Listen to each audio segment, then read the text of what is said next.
एक घने और खौफनाक जंगल के बीच एक खौफनाक चड़ील रहती थी। इसकी झोंपड़ी दरख्तों के दरमियान छपी हुई थी और वहां हमेशा घनी धुंध छाई रहती थी जो कभी खत्म नहीं होती थी। चड़ील अपनी खतरनाक जादुई ताकतों और बच्चों को पकड़कर खाने की बड़ी आदत की वजह से मशहूर थी। करीब के गांव में दो बहादुर बहन भाई माया और अहमद रहते थे। उन्होंने चड़ील के खौफनाक किस्से सुने थे मगर उन पर कभी यकीन नहीं किया। एक दिन दोपहर को उनकी तजस्सुसियत बढ़ गई और उन्होंने काली वादी के किनारे का जायजा लेने का फैसला किया। जैसे जैसे वो जंगल में आगे बढ़े उन्होंने रोशन सरखबीर का एक रास्ता देखा जो मजीद जंगल की तरफ जा रहा था। खतरे से बेखबर ये रास्ता उन्हें सीधा चड़ील की छिपी हुई झोंपड़ी तक ले गया। चड़ील अपने लंबे उलझे हुए बालों और तारीक गहरी आंखों के साथ सायों में छिपी हुई उन्हें देख रही थी और उसके चेहरे पर एक मकरुआ मुस्कुराहट थी।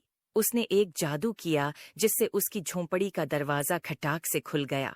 आओ अंदर आओ प्यारे बच्चों, चुड़ील ने एक मीठे अंदाज में कहा। मेरे पास मज़ेदार मिठाइयाँ और जादुई चीजें हैं जो तुम्हें दिखाऊंगी। मिठाई के लालच में माया और अहमद अंदर चले गए।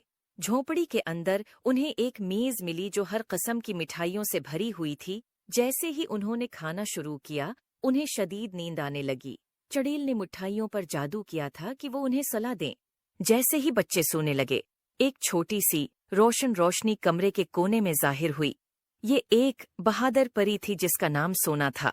वो जंगल पर नजर रख रही थी और उसने बच्चों के खतरे को महसूस किया। सोना ने अपनी नन्ही छुरी से एक ताकतूर जादू किया जिसने बच्चों पर लगी जादुई नींद को तोड़ दिया। माया और अहमद जाग गए, हैरान लेकिन महफूज थे। सोना ने उन्हें जल्दी से दरवाजे की तरफ रहनुमाई की और उन्हें फरार होने का इशारा दिया। चड़ील जब उसने देखा कि उसका शिकार भाग रहा है, चड़ील ने सोना पर जादू करने की कोशिश की, लेकिन सोना की जादुई ताकत ज्यादा मजबूत थी और उसने बच्चों के गर्द हिफाजती हिसार बना दिया। अपनी छुरी के एक और वार से सोना ने चड़ील को एक तितली में तब्दील कर दिया। तितली उड़ती हुई जंगल में उड़ गई और कभी वापस नहीं आई। सोना ने मुस्कुराकर बच्चों से कहा, अब तुम